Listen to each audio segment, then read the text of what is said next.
This is the sign of nurturing. This is the sign of kindness, caring, the home, your past. So in thinking about this in terms of planting the seeds of the coming harvest, what is it that you want to nurture? Everything that you've been experiencing this week with your relationships, communicating from your heart, being more authentic, getting in touch with your unconscious, seeing the signs around you, paying attention to where your mind drifts off to. Through all of that, everything that's come up, what from that do you want to nurture moving forward? What do you want to nurture? Welcome to the Weekly Transit, a podcast exploring the intersection of Western astrology and Jungian psychology. Astrology is a language that communicates how the planets and stars influence life on Earth, while psychology helps us navigate both conscious and unconscious experiences. Together, these tools offer the potential for self-understanding, growth, and transformation. Join astrologer Scott Tajarian and me, psychotherapist Gabriella Durso, as we dive into the cosmic forecast each week.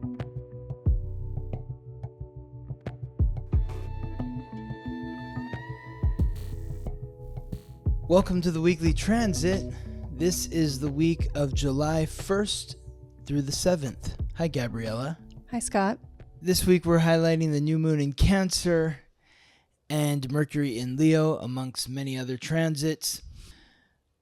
But before we begin, I just wanted to highlight those years of individuals, as we've been doing in weeks past, that may be experiencing challenges with the transits of the Sun and Mars. The Sun transits from 9 to 16 degrees in Cancer, which means that if you were born between 1975 and 1978, the Sun will be squaring your Pluto. And for those born between 2012 and 2017, maybe that's the child of somebody who is listening to the show, the Sun will be opposing their Pluto. Now, Mars transits from 16 to 21 degrees in Taurus, which means for those who were born between 1949 and 1954, Mars will be squaring your Pluto. And for those born between 1989 and 1992, Mars will be opposing your Pluto. So again, I bring up these dates just as I think of astrology as like a weather forecast. And, I love, one of the things I love about the weekly transit is just, giving an overview of where the planets are each week and what that could mean for you. But, getting in a little more specifically to what it could mean for you for groups of people, like narrowing it down. My objective is really to help those who are listening have a sense of clarity and awareness that benefits them in navigating through the week. And these are two very important transits with the Sun and Mars that affect generations of people each week. So if you were born between 1975 and 1978, 2012 and 2017, the Sun is afflicting your Pluto. You're going through some sort of transformation of your identity. Lean into it. Don't resist it. Don't force it either, but just go with it. Go with whatever is happening. There is Pay attention to the tension. Pay attention to the tension. Yes. Mm-hmm. And especially for those that are experiencing the Mars affliction, which is 1949 to 1954 and 1989 to 1992. Those individuals could feel like they are being forced into a transformation, and it is potentially creating a lot of tension in their lives. Now, this is just for the week. It's not the end of the world here, hopefully. And it's an opportunity for growth. That's how we want to view these transits. So, yes, I hope that is helpful to you. And of course, if you are curious to know how these transits or any other transits are affecting you this week, next week, and the weeks to come, or if you're just curious about your astrological code and getting a deeper understanding of how the planets and stars have shaped you from body to soul, then I encourage you to contact me for a reading at theweeklytransit.com. It is my purpose to help you understand who you are so you can accept, appreciate, and love the divine, unique miracle that is you. I like the invitation to think about this podcast as maybe a weather forecast. Yes. I'm thinking about, if you know it's going to rain, you would bring an umbrella. Or if it's going to be hot, you'd make sure to dress appropriately. Or Exactly. Yeah. So totally. I like kind of thinking about it in those terms. That's it. That's the way to think about it. It'd be easy to think that, oh, wow, I'm telling all these people they're going to have a horrible week. And that's not really what it is. Just like if it was going to rain all week, that doesn't necessarily mean it's a horrible week for you. Some people like the rain. What I'm saying is that there's opportunity that's presenting itself to you this week. If you're resisting the opportunity, then it might feel like a horrible week. But if you are leaning into the opportunity, accepting the opportunity, it may not feel like a choice, and that's why it may not feel like an opportunity. But if you can view it as an opportunity, like it's raining, now's the time to stay in and relax and catch up on whatever I need to do inside the house. And, my crops are getting watered, my plants are being watered, and just seeing it from that perspective, then there's a real benefit that could occur through these transits. Absolutely. Yes.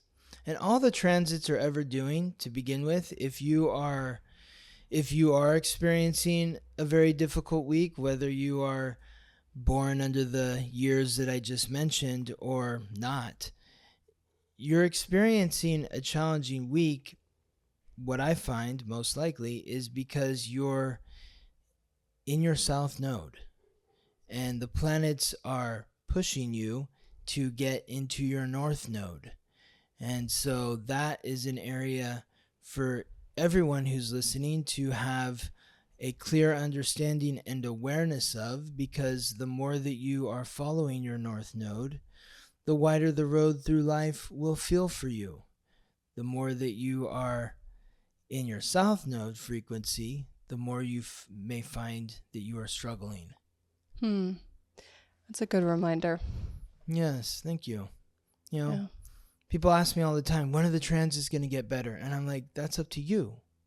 You need to follow the north node. I saw a quote recently, and I'm never good at remembering who said things, but it stuck out to me. It said, "Things don't get better, you get better." Yes, I love that. And it really struck with me. It was also, there was something really sobering about it. Like, it's up to you. Things might not get better in terms of global circumstances or familial relationships or whatever the external thing is for you that's causing you stress. But you get better in terms of understanding how to relate to it, how to work with that energy, and how to learn whatever it is there is for you to learn about that experience. Totally. And from that perspective, it does get better. Yes, exactly. It just may not feel like it while you're going through it. It never feels good when you're going through it. It's like working out. Like if you want to get in shape, then you've got to work out, and it may not feel good to work out. Like after the workout, you probably feel better, but like getting up and going and doing it, and then when you're in it, you're like, oh my God, no. But if you want to look better, feel better, then you've got to put in the effort. It's true. How the energy works. Mm-hmm. So let's dive into the energy of the week, shall we? Let's do it. Excellent.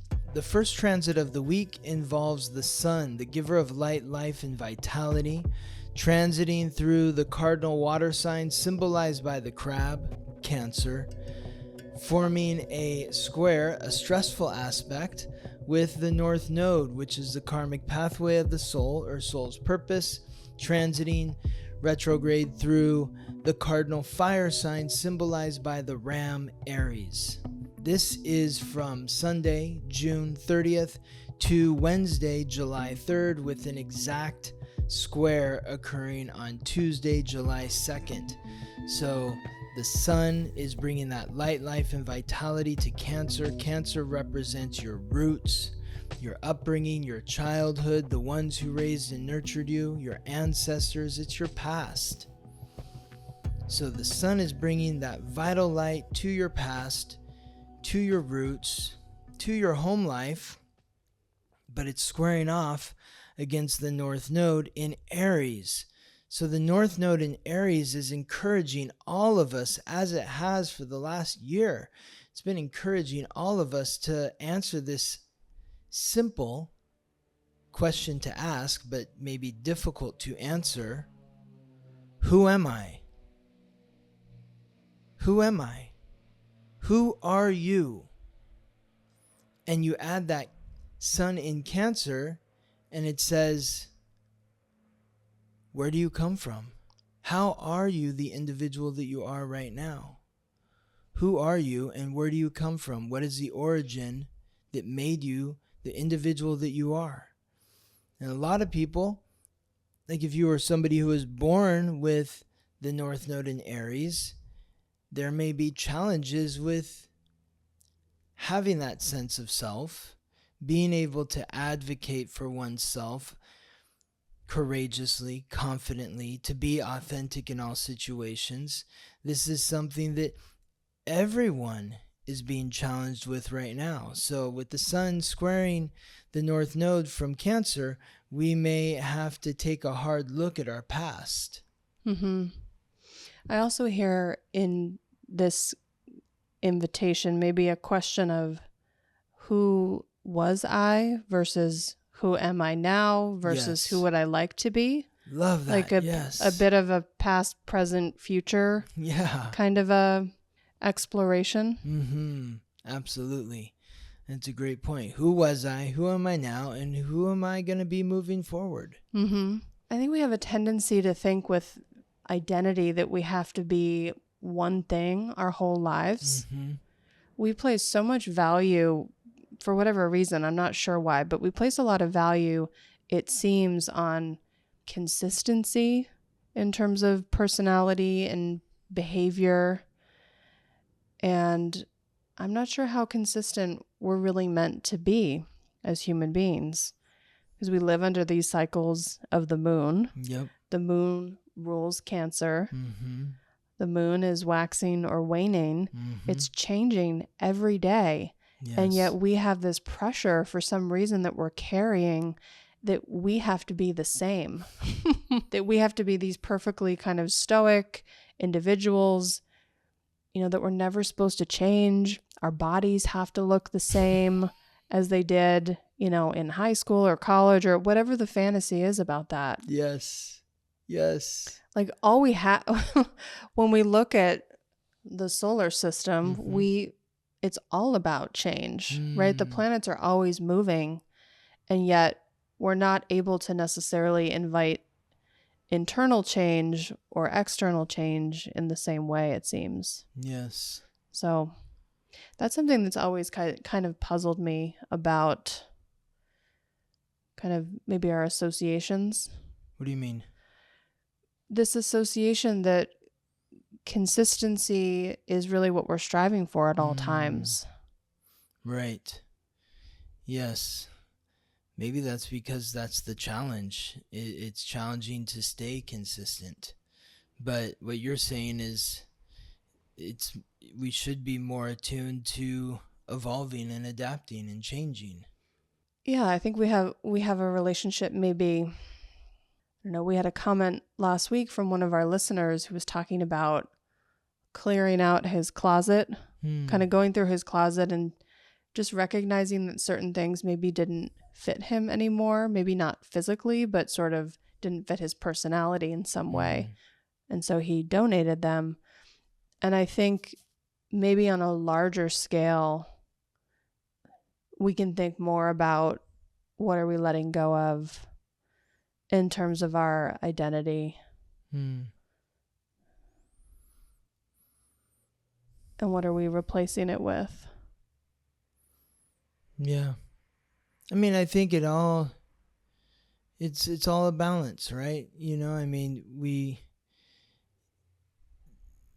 it's something that we see in the energy of the zodiac, where right now we're talking about two signs which are cardinal. That's about movement. It's about moving forward. And then you have the fixed signs, which is about stability. And then you have the mutable signs, which is, we gotta change. Things are happening. And that's before the cardinal sign, when we start moving forward again. But this cardinal energy is definitely pushing us forward in some kind of new direction. Like the thing that comes up for me right now, and I've been kind of on a binge of Mission Impossible movies from start to finish. They're like everyone. And this is the week of Tom Cruise's birthday. But I've been thinking a lot about his chart, because his birth time isn't available. That is like the Mission Impossible, is finding Tom Cruise's birth time. But I'm pretty convinced that he's a Libra rising in a 10th house sun, which would be interesting because Tom Hanks and Harrison Ford, which are two of the other biggest box office stars of all time, are also 10th house Cancer suns. Tom Hanks is a Virgo rising. Harrison Ford is a Libra rising. But I just think of this energy of change and staying the same. And like, you look at Tom Cruise and it's like, how's this guy never age? He always looks like he's the same age. He's, I don't know, he's drinking from the fountain of youth or something. But I think of him in terms of that cardinal energy, and on his social media, his bio is running in movies since 1980, or since the 1980s. And that's that cardinal energy. He's always like going. And it's interesting watching all of these Mission Impossible movies, because when you think of movies and sequels like usually as they go on and on and on, they get worse and worse and worse. It's usually like the first one is really good, and then the second one's like not as good, and by the third and the fourth you're like, why are they still doing this? But this is like the one movie series that's not like that. It's like the first one was like okay, the second one was laughable, like in all the wrong ways. And then the third one, it's like, oh, this was actually a decent movie. And then by like the fourth, the fifth, the sixth, the seventh, and the eighth, it's like, wow, these are really great stories, great dialogue and writing and acting. Everything just, it gets better. And I credit that to Tom Cruise as the producer of these films being open to the change. He will get a new director or a new writer. The last few have been the same guy, but it seems like he was always looking like, I just want to keep improving this. Like, there's something here. I know it can be better. I know it's not as good as it can be. I know it can be better. What can I do to make it better? And so I just think of that as like an interesting juxtaposition of somebody who still looks like they're in their 30s, but they're in their 60s now, or however old he is, late 50s.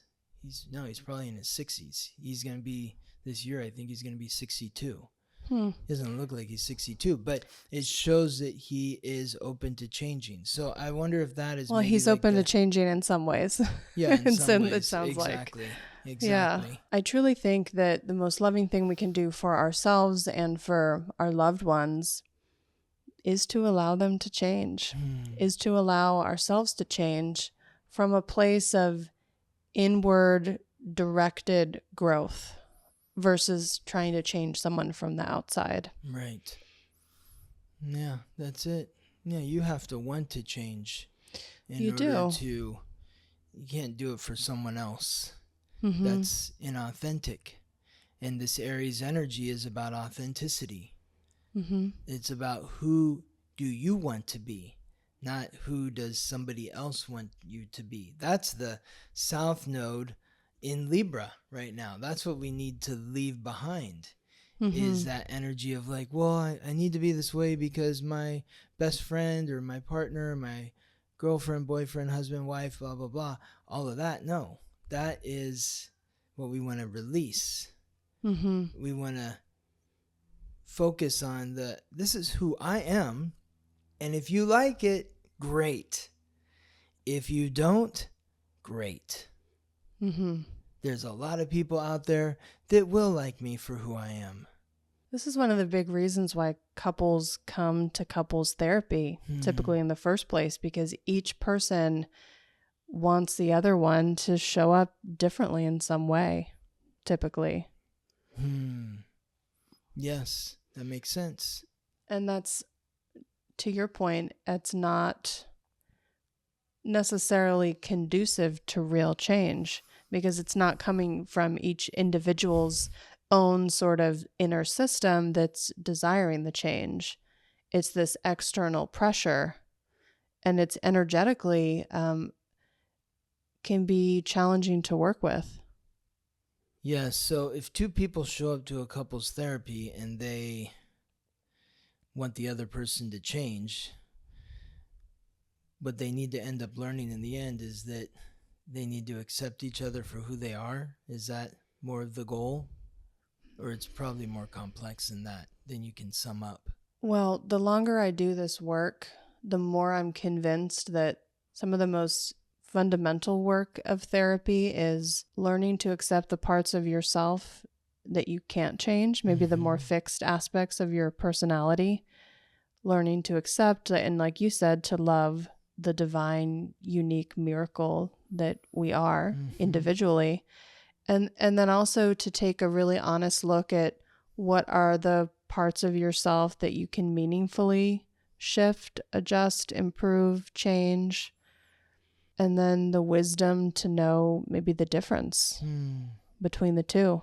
Yes. I think that's part of really the value of incorporating astrology, even behind the scenes. From my favorite way to work with astrology with clients is actually not to necessarily talk about it at all in the session, but to inform my process with each client from that perspective of, and my own interpretation based on the chart of what are the qualities that this person might need to accept about who they are, whether it's a naturally kind of indecisive way of being, whether it's a bluntness, whether it's however those traits are showing up.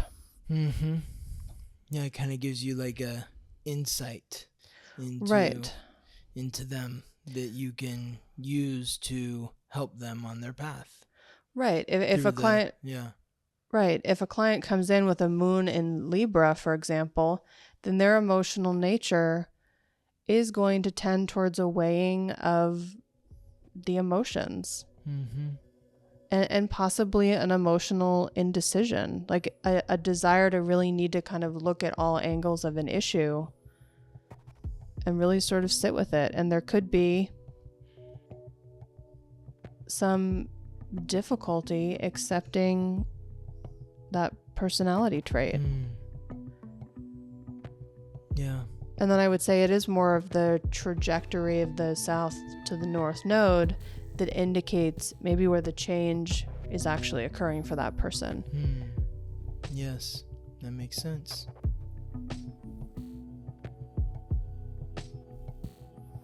Well, I'd love to talk about this further, but I want to move on to the next transit. We've got a lot of transits ahead. So, Mercury, the messenger of the gods, guide of souls to the underworld, the planet of consciousness, communication, and coordination, transits into the fixed fire sign symbolized by the lion, Leo. Mercury transits into Leo on July 2nd, Tuesday, and is there until July 25th. The last time that Mercury transited through Leo was July 10th to the 28th of 2023. The time before that was July 19th to August 3rd, 2022. So think back to those dates for clues on what could be in store for you this time around as Mercury transits through the sign of the lion. And this is a fixed sign. So, in talking about being open to change, this is a sign that's about stability. It's about consistency. But you think about how this energy can support the cardinal energy, because the cardinal energy of Aries is saying, who am I? Or who have I been? Who am I now? Who do I want to be? Leo, Mercury in Leo is giving that confidence to our voice. It's connecting our mind to our heart so that we can speak from our heart. That I know this is true to me because how it feels in my heart. And I know the way that it feels in my heart. I know if my heart is open versus closed because of how I feel. If I feel good, if I feel joyous, happy, if I'm feeling creative and inspired in the way that I'm speaking, then it's coming from my heart. If it's hard for me to get the words out, if my posture is slouched or I'm mumbling my words, then it's probably not from my heart. So Mercury's transit through Leo is encouraging us to find our voice that is connected to our heart, to speak from our heart. I love this invitation to connect with our heart through our speech. Mm-hmm. Because we can look at our anatomy and sort of understand that we have that invitation available at all times. I'm thinking about energetically from my Reiki work, how you have your throat chakra, and above the throat chakra, you have your third eye. Below your throat chakra, you have your heart chakra. So there's really an invitation when you're communicating to ideally to engage both, to be speaking from both the mind and the heart. Often I have many clients who come in, and when I ask them somatically where they're feeling things in their body, there's often an activation or a discomfort in the throat or the chest. And that always indicates to me that there's communication that's maybe not aligned between the head and the heart. And I do think, generally speaking, that most of us would benefit from communicating more from our hearts. Yes. But it is about the balance of both. Well, yes, but I think of it like I think you were saying, it's like integrating them together. It's not the mind versus the heart. Right. They're working together. It's not your left hand versus your right hand. You don't ever think about that. Oh, my right hand, I hate it. Fighting with it with my left hand. No, they work together. The mind and the heart should work together. They should be in accordance with each other. And so, continuing on, we're going to stay with this transit, but it's going to be with us. There's other transits happening. We want to layer this. On this day, July 2nd, this is the same day that the sun in Cancer is squaring the North Node in Aries. Mercury is transiting into Leo. And on this same day, Venus, the goddess of love and beauty, the planet of relationships, transiting through Cancer, forms a trine, a supportive aspect with Saturn in Pisces. This Saturn is the god of wealth and time, the planet of restriction, responsibility, hard work, achievement, and authority, transiting through the mutable water signs symbolized by the fish, Pisces. This transit occurs from Monday, July 1st to Thursday, July 4th, with an exact trine occurring on Tuesday, July 2nd. On this same day is when Neptune, the god of freshwater and the sea, the planet of illusion, deception, compassion, and intuition, transits retrograde, begins its retrograde transit in Pisces, the sign that it rules. Neptune is going to be retrograde in Pisces from July 2nd to December 7th. Neptune moved into its retrograde shadow on March 11th at 27 degrees in Pisces. Today it begins its retrograde at 29 degrees, the final degree of Pisces. So it's right up to the edge of that Aries energy. Start moving back. Doesn't get to Aries until next year. On December 7th, Neptune will be exactly where it was on March 11th. And then Neptune moves out of its retrograde shadow on March 28th of next year. And shortly thereafter transits into Aries. So where Neptune is right now is where Neptune will be on March 28th of next year. Saturn is retrograding through Pisces right now, aligning with Venus in Cancer. So we're bringing in relationships. We're bringing in responsibility to those relationships, responsibility to our unconscious, what's going on deep within our psyche that we may not be aware of. Let's figure that out. And we're bringing a greater awareness to our psyche, to our unconscious with this Neptune in Pisces transit, moving retrograde. Like, really think, what has been going on in your unconscious since March 11th? You're about to revisit that now between July 2nd and December 7th, and then you revisit it a third time from December 7th to March 28th of next year. So maybe one way this could be showing up for you is looking at what are the patterns in your dream life, knowing that Neptune is inviting us to connect with our unconscious.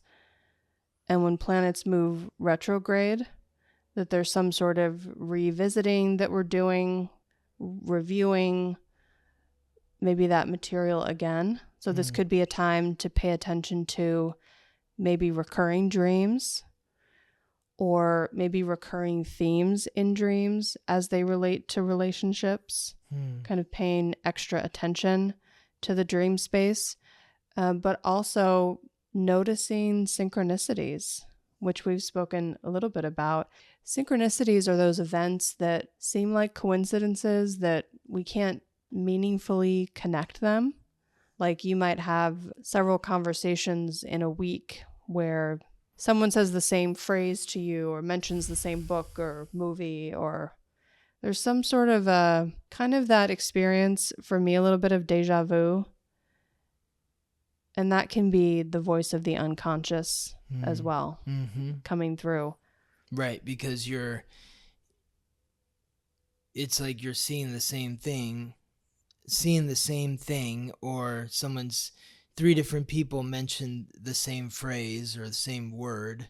That's like another way to tap into the unconscious, maybe. Yeah, it's a way to notice. Yeah. There's something there for you to pay attention to. Yeah. So this happens a lot with my clients where there will be certain themes that everyone will bring in one week. And I often reflect for myself, well, how is this about me? Because there's a way that it's coming to me. I'm the common denominator. So that's a way, outside of the dream space to relate to the unconscious through synchronicities. Yes, absolutely. I had an incident recently where a client had mentioned to me something about being the black sheep, and then you sent me that same day like a quote about being the black sheep. Mm-hmm. So that to me And that is came like, up with yeah. a client of mine this week too. Okay, there you go. So Yeah. yeah, exactly. It's in the ether. Right. And I think that, really this Venus and Saturn alignment, it's a trine, it's supportive.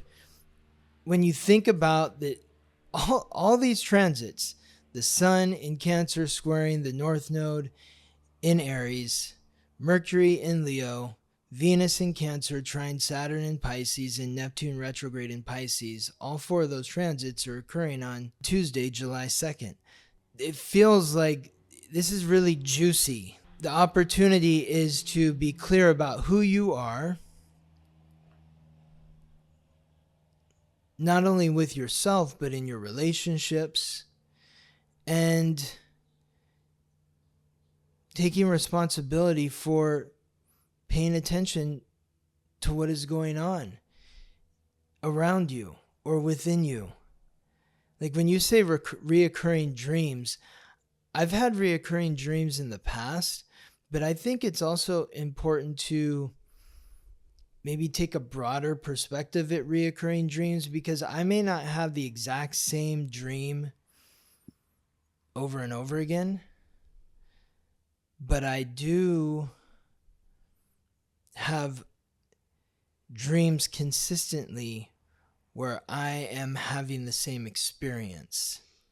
Absolutely. You can look at similar themes across Right, dreams. exactly. That's what right. it is. It doesn't have to Yes. be the exact same dream. Right. Yes. Right.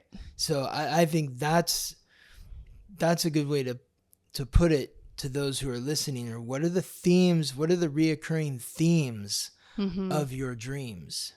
And I talk to a lot of people who right now are having trouble sleeping.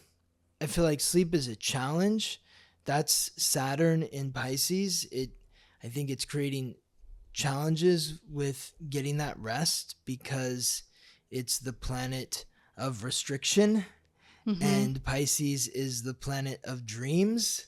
So there is a restriction to dreams. Other people are saying that, oh my God, my dreams are so powerful. So that makes sense too, because Saturn is the planet of reality. So the planet of reality in the sign of dreams, the planet of restriction in the sign of dreams, it's like you're either not dreaming because you're not sleeping well, or the dreams that you're having feel like they're real. My point with Saturn is we really need to work to rest, and we need to work on paying attention to the unconscious signs that are occurring around us, and paying attention to whatever dreams or aspects of our dreams that we can remember. Maybe there's some sort of reoccurrence happening here with the retrograde of Saturn and Neptune.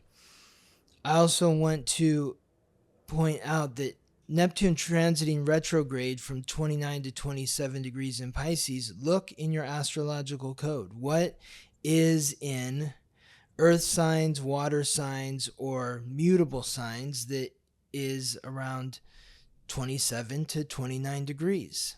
Because whatever planets or key points are in those last 3 degrees of a water sign, earth sign, or mutable sign, that is where your faith is perhaps being challenged, and you need to reimagine the dream of whatever it means for you.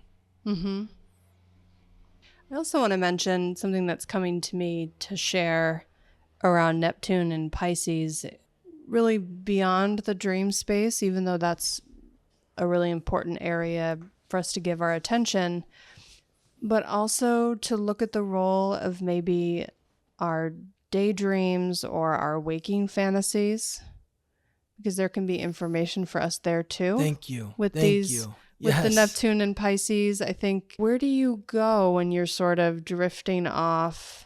What is the fantasy? Is it taking you somewhere that maybe there's a theme there too, or there's there's information too. I think the fantasy, it's interesting to think about the difference between dreams and fantasies, because with fantasies we're awake, dreams we're asleep.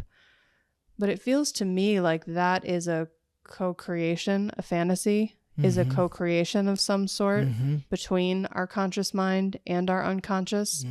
And we're able to access it when we're awake. And so it's easier, maybe more palatable for us to kind of process that content. I'm so glad you brought that up. I'm so glad. Like that is literally what I was trying to grasp for a minute ago, and I couldn't. I was off in the clouds. But you bring up such a great point, because for the people that are like, I never dream. Okay, when you're sleeping, you can't remember your dreams, that's fine. But when you're driving your car and you're driving from your home to your work, a drive that you do every single day, or you're driving from work to home, you do it every day, 5 days a week. How much are you really paying attention to everything that's going on the road at that time? Your mind is drifting. It's going some other place. Maybe you have the radio on. Maybe you have some music on. Music is ruled by Pisces because music draws you into the unconscious. You have your Taylor Swift song on and you're just like off in the clouds somewhere in her fantasy unconscious realm, going into your unconscious. Where's your mind going then? Where is it going? What are you thinking about? Are you thinking about your childhood? Are you thinking about your relationships? It's probably all the different things. It goes in so many different directions. How many times have you driven somewhere and you get there and you don't even remember how you got there? That happens to me all the time. I think it's important to give some time and attention to those experiences. Exactly. I think we tend to think, oh, I drifted off and it doesn't matter where I went. But it also can give us insight into maybe the themes that are showing up for us through, like you said, music we're selecting, maybe movies or TV shows we're selecting. I think it's interesting, if a client comes in and says they're binge watching something or they can't stop trying to sort of escape their life through some sort of media outlet, I'm always curious, what is it that they're watching? And what is it that you're drawn to? We can also look at... I'm thinking about that myself with this Mission Impossible binge that I've been on. Yeah, but we can look at it, beyond, if we want to understand our sort of unconscious motivations, look at like, what are the foods you're craving? Is it sweetness? Is that some sort of symbolic hunger you have for sweetness? We can look at all of our behaviors as actually being a larger communication about themes that we're experiencing. Those cravings, I think, a craving for food, a craving for some sort of music. I think that's coming up. It's all important. That's coming up with the Venus in Cancer, Trine, Saturn in Pisces, because I think of Cancer as one of the signs that rules food, because Cancer rules the breasts, which feed, and the stomach, which is fed. And Venus, the planet of the senses, is transiting through Cancer. So what is the root of your likes and dislikes when it comes to food? What satisfies you? Comfort food, that's a term.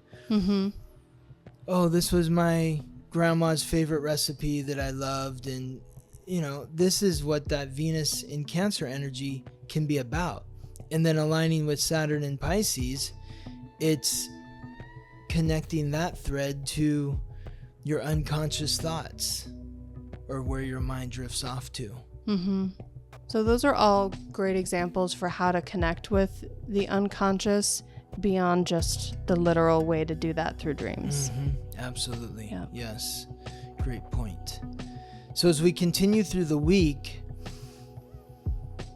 Mercury of course, makes its first aspect as it transits into Leo. And as it transits into Leo, as it transits through Leo, I want to mention everyone who was born with key astrological points or planets in Taurus or Scorpio. Mercury is going to square you during this period from July 2nd to July 25th, depending on the degree of whatever planet or key point is in Taurus or Scorpio. And when Mercury squares that point, there could be challenges with communication, coordination. Your conscious mind may feel like it's on the fritz. The first aspect that Mercury makes as it transits through Leo is in opposition to Pluto, the god of death, lord of the underworld, the planet of transformation, transiting retrograde. So now there's 3 planets retrograde. There's Pluto, Neptune, Saturn. Pluto is transiting retrograde through Aquarius, the fixed air sign symbolized by the water bearer. This transit occurs from Tuesday, July 2nd to Thursday, July 4th, with an exact opposition occurring on Wednesday, July 3rd. This is transforming your conscious awareness and the way that you communicate with regards to the community, the group, the club, the organization, the social network, the social cause. It's finding your voice within the group. From your heart, being able to speak from your heart to the group. So we've got all this unconscious workings occurring with Neptune and Saturn in Pisces. And then we've got the past with the Sun and Venus in Cancer. We bring that in to the soup with Mercury in Leo opposing Pluto in Aquarius. And this is where these are the 2 fixed signs, right? Fixed. But Pluto, which is the planetary ruler of a fixed sign, Scorpio, is the planet of transformation. Because to change, to move, you don't have to be Tom Cruise sprinting in a movie. The caterpillar, when it turns into a butterfly, doesn't go anywhere. That's true. Neither does the grape go anywhere when it turns into a bottle of wine. Neither does the diamond. When the rock turns into a diamond, it's not going anywhere. The change happens right here. So what are the changes that you want to make in the way that you communicate to the group, to your community? How can you find your voice? What can you do to connect your voice to your heart and have the bold courage of the lion to say what you need to say to the community? But there's a flip side to this. Do you have the courage to listen? Right. Because communication is about not just speaking, but also listening. Exactly. So do you have it within your heart to listen to the group, to hear what the group has to say? And if you have the courage to really listen to the group, then that may embolden you to also be able to respond to the group, and it will give the group the courage to listen to you because you have listened to the group. There's tension here, though. It's an opposition. So it may not be easy having these conversations. You might feel like you're being singled out. Yeah, I wonder too, you might feel like the communication you're receiving is not from the heart, but perhaps you're still challenged to respond from your heart. That makes great sense because Aquarius is not known for the heart. Aquarius is known for logic. It's more of the thinking and less of the how does this feel to me in the center of my core. You know, when I think about the experience of listening, there's so much in what is being said. And there's also a way to listen to what's not being said, to read between the lines, or to actually discern kind of what is behind what someone is saying. Like, for example, if someone's communicating a lot of anger to you, you can hear the anger, you can listen to it and engage with them on that level. Mm-hmm. But we also all have the ability to kind of drop below that and listen from a different place as well. To maybe translate with the example of anger. I'm hearing someone who's really hurt right now, knowing that emotions often show up for us in layers, and that what's behind anger is often some sort of a boundary violation for that person. So when we respond, we can either respond to the anger, or we can respond to maybe what we're sensing is behind it. What do you mean by that? Sensing what's behind it? The feeling? Mm-hmm. Yeah. We always have a choice when we're doing that. We can engage with the level of communication that's being provided to us, or we can inquire further to, if we are curious about what's underneath. And I think that is inherently getting the heart involved. Getting to the heart of the matter. Getting to the heart of the matter. Yes. I mean, often this is what parents are doing with their children yes. is helping them understand they're having an emotional experience, and really what is behind that to help relieve the suffering. I'm thinking about this example again of someone who's incredibly angry.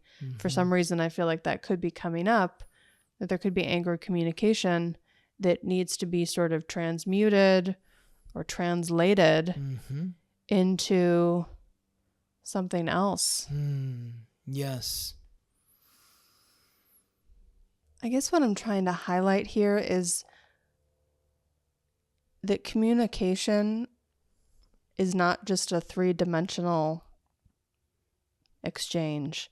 So what's being said verbally and what we hear is only one aspect of communication. We have to take in, if we truly want to listen and receive what's being shared with us, is take in all of the ways that we're communicating with one another. And that begins with verbal communication, but we know that we're always communicating with each other non-verbally as well.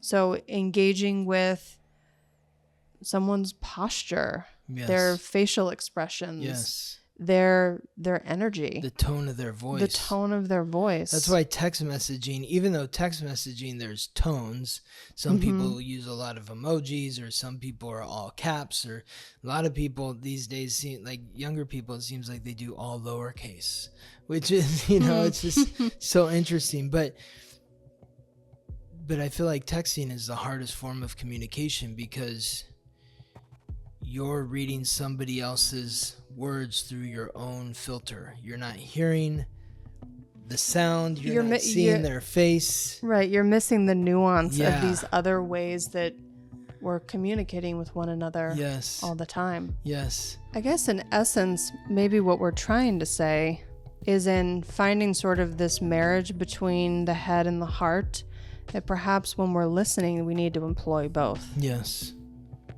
That listening from the heart will support us in responding in a way that includes the heart. Right on. Absolutely. Thank you, Gabriella. Thank you. You're welcome. As we close out the week, we've got 3 transits that are happening on the same day. So this is like the beginning of the week. We had like 4 transits that were all converging on Tuesday. And now, to close the week, we have 3 transits that are all occurring on Friday, July 5th. There is Venus continuing through Cancer which forms a square, a stressful aspect with Chiron, the wound, and the ancient wisdom that is unlocked through healing that wound, transiting through Aries. This is from July 4th, Thursday, to July 7th, Sunday, with an exact square on Friday, July 5th. Mars, the god of war, the planet of action, aggression, and conflict, transiting through the fixed Earth sign, symbolized by the bull, Taurus, forming a sextile with Saturn retrograde in Pisces. That is from Tuesday, July 2nd to Sunday, July 7th, with an exact sextile occurring on Friday, July 5th. And then the creme de la creme of the week, the highlight of all highlights for the week, is the new moon in Cancer, which is forming at 14 degrees in Cancer, right in the middle of the sign. This is on July 5th at 3:58 p.m. Pacific Daylight Savings Time. So let's put all this together. What does it mean? Well, of course, we've got Venus again. The roots of relationships, the origin of my relationships, my senses, my likes and dislikes. Where do they come from? Squaring off with Chiron, the wound in Aries. So facing fears and insecurities. What fears or insecurities do you have about the origin of your relationships or the origin of your likes and dislikes? Your senses. Is there something about your past or your upbringing that maybe you are insecure about, or you are insecure in your present life because of an experience that you had in your childhood, in your upbringing, or something that was passed down to you from your ancestors? With Mars, that's the planet of action, in the sign that represents your self-worth and your values. This is encouraging you to value yourself through your actions. In what ways do your actions reflect your self-worth? Do you like how you are seen or perceived? Is your self-worth where you want it to be? And if not, what actions do you need to take in order to shift that? Saturn, that's what Mars is aligning to. That's also shifting your unconscious, restructuring your unconscious through the actions that you're taking to establish and secure your self-worth and values. I'm hearing a lot of self-responsibility. Oh, yeah. Coming in. Yes, absolutely. Yes. And even more so with the new moon in Cancer. As we know, the new moon is planting the seeds of the coming harvest. So everything leading up to July 5th is closing out the last lunar cycle. On July 5th, we start the new lunar cycle, and it's in Cancer. It's a cardinal sign, so it's a new beginning. This is the sign of nurturing. This is the sign of kindness, caring, the home, your past. So in thinking about this in terms of planting the seeds of the coming harvest, what is it that you want to nurture? Everything that you've been experiencing this week with your relationships, communicating from your heart, being more authentic, getting in touch with your unconscious, seeing the signs around you, paying attention to where your mind drifts off to. Through all of that, everything that's come up, what from that do you want to nurture moving forward? What do you want to nurture? It's a beautiful invitation. It reminds me of, in many of the books that Thich Nhat Hanh wrote, he talks about connecting with others in relationships in terms of this question of what seeds do you want to water? That's what this is, yeah. And he often wrote in many of his books that we all have the same seeds within us. So a seed of compassion, a seed of anger, for example. And that when we communicate with one another and when we communicate within our own systems, that we have the ability to decide which of the seeds we're going to water. And so we know with a partner, oftentimes when we're communicating with them, not always, but often we know what the outcome is going to be. This is going to trigger an angry response. So you're choosing to water a seed of anger in someone else. And his invitation is to choose to water something else. Choose to nurture whatever quality you would like to grow in that other person. Yes. Or in yourself. Yes. And I think so many of us, because we're separate from the way that our food is grown, agriculture and farming practices, that maybe that feels like a revolutionary sort of a concept to think about watering seeds in terms of, these different emotional qualities, because we're not out there with our hands in the soil actually looking at the way that something is nurtured. We're not, maybe some of us take care of a house plant, but we've lost touch with that sort of cycle of growth in terms of how it looks in the natural world. So this is reminding me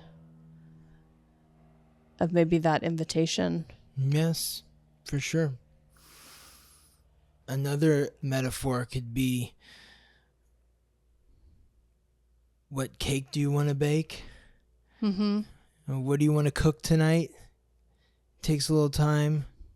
What do you want to spend your time making? It's nurturing yourself, really, is what this new moon is about. That's what Cancer is about. It's about nurturing yourself and those that are close to you. Some of us need to actually learn how to nurture. We might not have received the nurturing that we really needed. And so I'm thinking about it in terms of maybe working with a plant, because that's accessible to most of us. And when we look at a relationship with a plant, we can understand ourselves in a different way. If you have a plant that's not doing well, you immediately understand that it's the conditions of the plant. It needs more or less sunlight, more or less water, that it's not, the problem is not the plant itself. It's somehow the environment needs to be adjusted. And that's what Cancer is about, the environment. So what is the status of your environment, your home environment? Do you feel nurtured in your home? Do you feel nurtured in your family? Are you nurturing your family?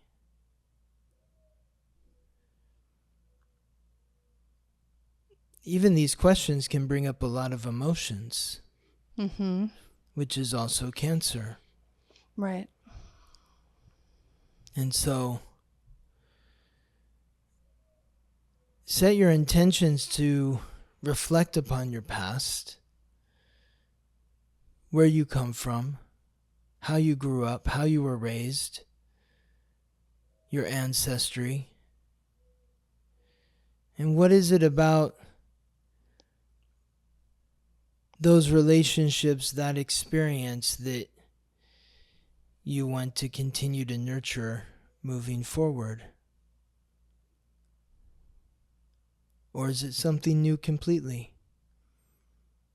Like planting a seed.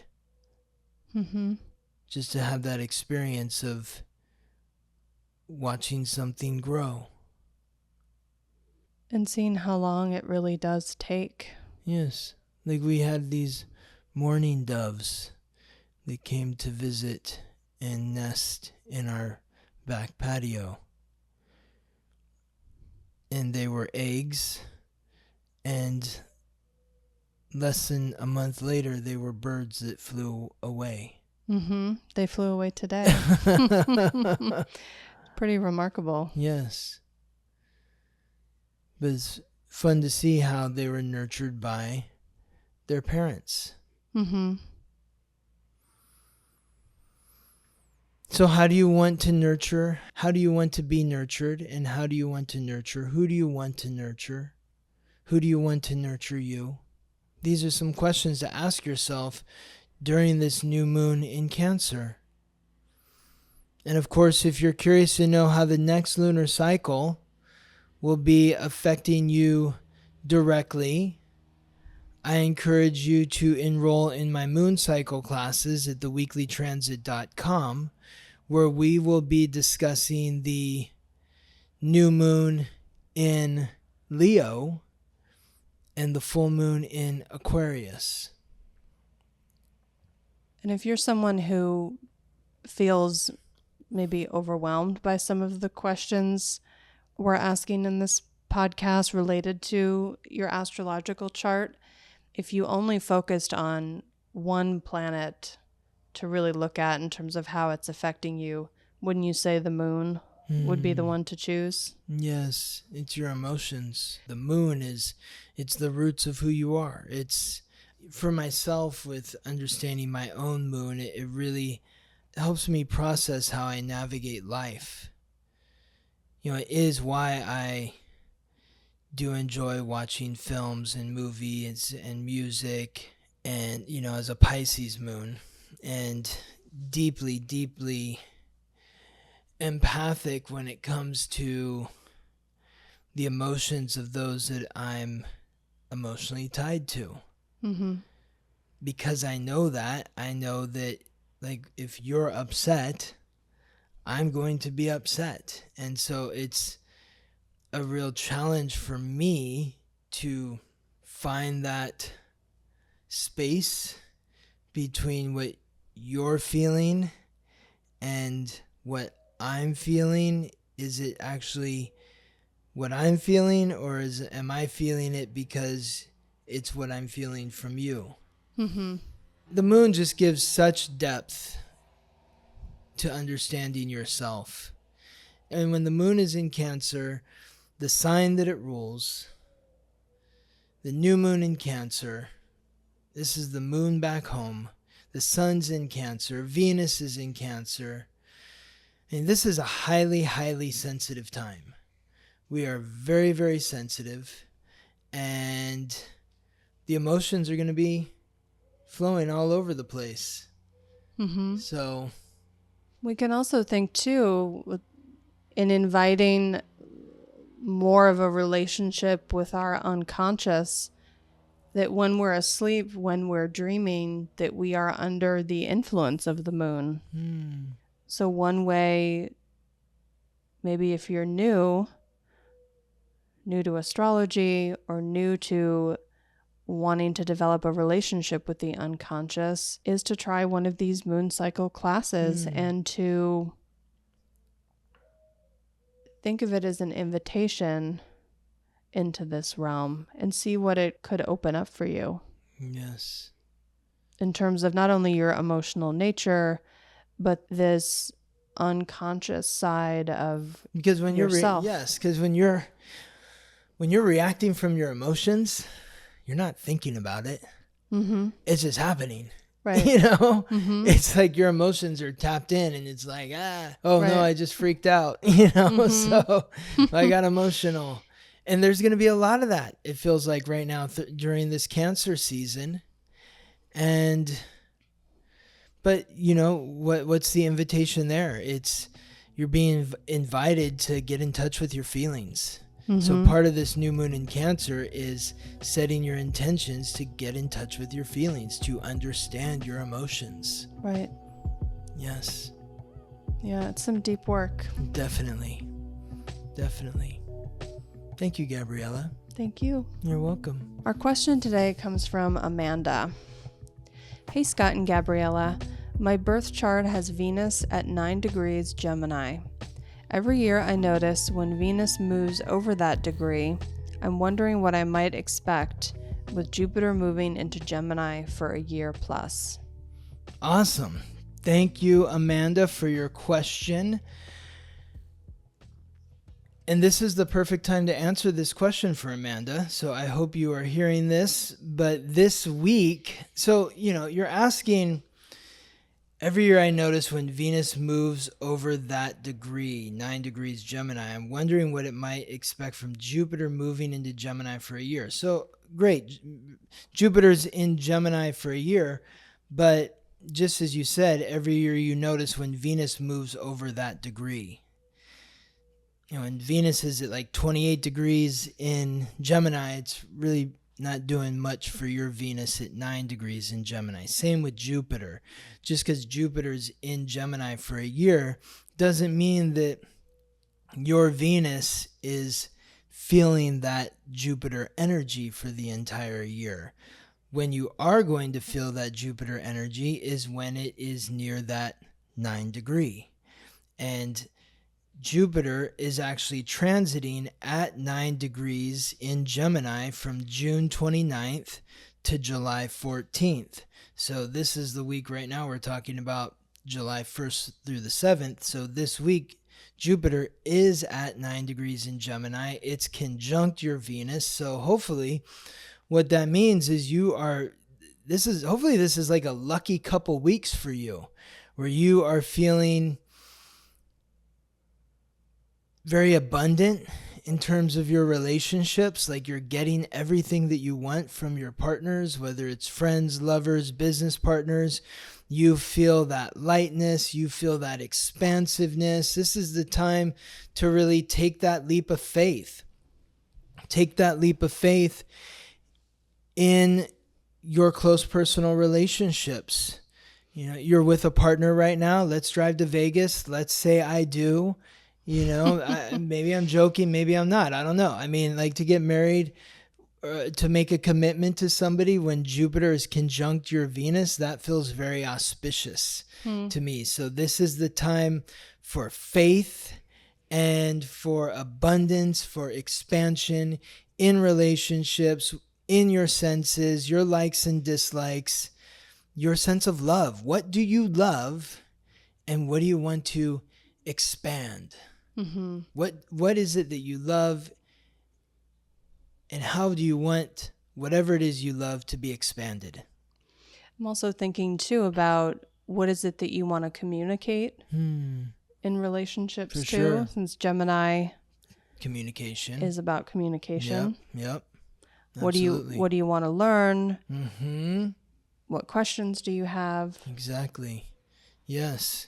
Communicating big ideas, your future. I think Jupiter is your future outlook. Mm-hmm. Maybe asking your friends, your lovers, your business partners about their future plans.